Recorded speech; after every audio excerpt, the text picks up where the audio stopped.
Assalamualaikum warahmatullahi wabarakatuh. Miss Melanie Nur Fitriani yang saya hormati dan teman-teman yang saya banggakan. Puji syukur marilah kita panjatkan kedat ilahi Robbi, sholawat beserta salam semoga terlimpah curahkan ke baginda alam Nabi Muhammad Sallallahu Alaihi Wasallam. Sebelumnya, perkenalkan nama saya Hani Choyronisa dari Program Studi Pendidikan Guru Sekolah Dasar Fakultas Keguruan dan Ilmu Pendidikan Universitas Muhammadiyah Tasikmalaya. Di sini saya akan membahas tentang terkikisnya moral di masyarakat akibat pelecehan. Ada yang tahu nggak apa itu pelecehan? Menurut Kamus Besar Bahasa Indonesia atau KBBI, penyebut pelaku pelecehan seksual berarti orang yang suka merendahkan atau meremehkan orang lain, berkenaan dengan seks, jenis kelamin, atau berkenaan dengan perkara persetubuhan antara laki-laki dan perempuan. Sudah banyak perbincangan kasus pelecehan. Kasus pelecehan juga bisa terjadi di semua kalangan. Dan baru-baru kali ini kasus pelecehan seksual terjadi pada ibu muda yang melecehkan 17 anak. Menurut kriminologi, Hanifah Hasna mengingatkan bahwa pelaku pelecehan seksual bukan hanya terdapat pada laki-laki.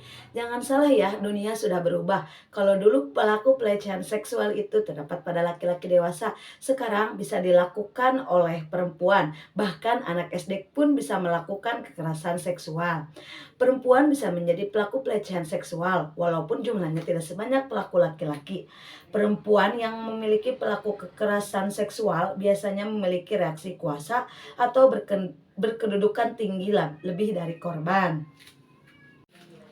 Menurut Ibu Rika Rospianti dari komunitas perempuan, kekerasan seksual adalah setiap tindakan baik berupa ucapan maupun perbuatan yang dilakukan seseorang untuk menguasai atau memanipulasi orang lain, serta membuatnya terlibat dalam aktivitas seksual yang tidak dikehendaki. Indikator kekerasan seksual saat ada paksaan dari salah satu pihak, aktivitas seksual, dan memberikan kepuasan seksual pada satu pihak. Kasus ini juga tidak hanya mencengangkan, tetapi juga mengguncangkan hati kita sebagai masyarakat yang peduli terhadap perlindungan anak. Seorang ibu, sosok yang harusnya melindungi seseorang, terlibat dalam tindakan yang sangat tidak pantas. Kejahatan pelecehan seksual pada anak-anak adalah tindakan yang tak dapat ditoleransi dalam masyarakat manapun. Kasus ini mengingatkan kita bahwa predator seksual dapat hadir di berbagai lapisan masyarakat tanpa memandang usia, jenis kelamin, atau status sosial. Namun perlu kita pahami bahwa persoalan ini memiliki perspektif yang kompleks. Pertama-tama, kasus ini menimbulkan pertanyaan tentang latar belakang dan fakta-fakta yang mendorong pelaku melakukan tindakan keji ini. Apakah ada faktor lingkungan atau pengalaman masa lalu yang mempengaruhi pelaku untuk melakukan itu? Melalui pendekatan yang komprehensif, perlu dilakukan penyelidikan dan penelitian yang mendalam untuk memahami akar permasalahan dan pencegahan kejadian serupa di masa depan. Sudah terlihat ya dalam melihat kasus ini terkikisnya moral di kalangan masyarakat, atau bisa juga terkikisnya akhlak di kalangan masyarakat. Pasti dalam suatu kasus bakal ada sebab akibatnya. Apa sih, kenapa sih kasus ini bisa terjadi? Apa sih efek dari kasus itu? Bagaimana sih bisa terjadi kasus itu? Hiperseks itu adalah obsesi terhadap sesuatu atau obsesi hiperbola terhadap seks. Umumnya penderita tak menyadari akan hal itu. Penderita itu tidak akan menyadari apakah dia obsesi terhadap seks. Ini merupakan keasikan berlebihan, menggunakan fantasi, dorongan, atau perilaku seksual yang sulit dikendalikan. Pada kondisi tertentu, orang yang mengalami hiperseks mungkin terlibat pada kegiatan mirip pornografi, masturbasi, serta masih banyak lagi. Terus menurut Komisioner KPAI Almayati Solihah, kasus ini diduga pelaku yang merupakan seorang ibu bersuami tidak puas secara seksual dengan pasangannya sehingga mencari pelampiasan di luar.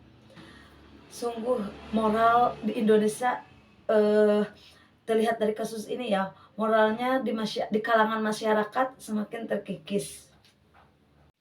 Kasus pelecehan seksual juga bisa membawa dampak negatif bagi korban. Contohnya, anak menjadi pribadi yang tertutup dan tidak percaya diri. Jadi si anak bakal kebanyakan mengunci diri di dalam kamar, tidak suka dengan keramaian, takut dengan keramaian, karena salah satunya pasti akan takut dibully, takut bakal kepikiran oleh si korban, terus juga bakal timbul perasaan bersalah, stres, bahkan depresi juga bisa terjadi.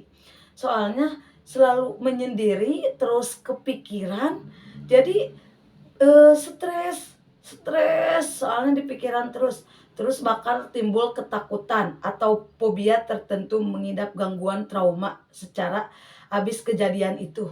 Dia itu bakal merasa ketakutan, bakal dikelilingi rasa bersalah, dikelilingi terus pikiran. Jadi mental anak itu bakal bener-bener dapet gitu. Terus bakal susah makan. Soalnya kalau mau makan pasti kepikiran trauma yang telah terjadi. Terus kalau mau tidur juga kadang bisa tidak nyenyak, soalnya kan dalam tidur pasti datang ke mimpi, ke bawah mimpi, saking ku banyak di pikiran, jadi mau tidur teh terbawa mimpi juga. Juga bisa jadi gangguan jiwa, karena hanya orang dengan gangguan jiwa, depresi, obsesi, yang bisa melakukan melukai diri, namun tetap harus dinyatakan oleh psikiater agar bisa didiagnosa secara tetap.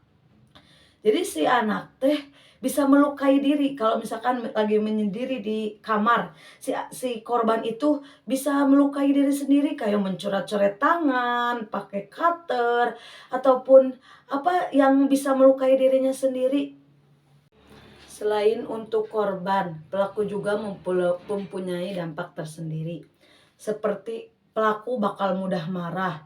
Terus pelaku juga bakal merasa selalu tidak aman, bakal banyak mengalami gangguan tidur. Soalnya kalau tidur pasti ada mimpi buruk, soalnya bakal kepikiran, datang ke dalam mimpi buruk, terus pas bangun bakal ketakutan, banyak ketakutannya, terus punya rasa malu yang besar, tidak mau lagi sosialisasi keluar, atau tidak mau lagi menjumpai keramaian, soalnya bakal punya rasa malu, terus bakal shock terhadap kejadian ya yang sudah terjadi, terus bakal frustasi, sebab dia bakal memikirkan terus kenapa terjadi, bakal jadi frustasi, gangguan mental, jadi bisa mengakibatkan gangguan jiwa atau bisa disebut gila. Terus menurut Winarsunu 2008, pelecehan seksual adalah segala bentuk perlakuan yang berkonotasi seks yang dilakukan sepihak dan tidak dikehendaki oleh korbannya. Bentuknya seperti atau berupa ucapan, tulisan, simbol, isyarat, ataupun tindakan. Dan dalam Al-Quran surat Al-Isra ayat 32, Bismillahirrahmanirrahim, wala taqrabuz zina innahu kana fahisatan wa sa'a sabila. Shadaqallahul azim. Yang artinya, dan janganlah kamu mendekati zina. Sesungguhnya zina itu adalah perbuatan yang keji dan suatu jalan yang buruk. Quran surat Al-Isra ayat 32. Ayat ini menggarisbawahi larangan untuk mendekati perbuatan zina. Pelecehan seksual termasuk dalam kategori perbuatan yang melanggar norma dan etika serta bertentangan dengan ajaran agama Islam. Dalam ajaran Islam, pelecehan seksual merupakan pelanggaran serius terhadap hak-hak seorang individu dan kita sebagai makhluk hidup agar bisa untuk menjaga martabat dan kesucian setiap individunya. Setelah melihat kasus ini, saya menyaksikan betapa pentingnya kerjasama semua pihak dalam melindungi anak-anak dari pelecehan seksual. Pelindungan anak adalah tanggung jawab kita bersama, baik itu pemerintah, lembaga terkait, keluarga, pendidik, maupun masyarakat secara keseluruhan. kita harus berkomitmen untuk melibatkan diri kita aktif dalam upaya pencegahan dan memberantas segala bentuk kekerasan dan pelecehan seksual pada anak-anak.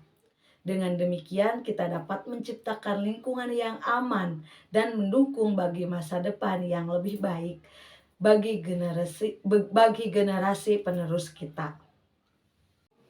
Baik, sekian presentasi dari saya. Mohon maaf bila banyak kesalahan. Salahnya dari saya dan benernya dari Allah. Terima kasih. Wassalamualaikum warahmatullahi wabarakatuh. Dadah teman-teman. Selamat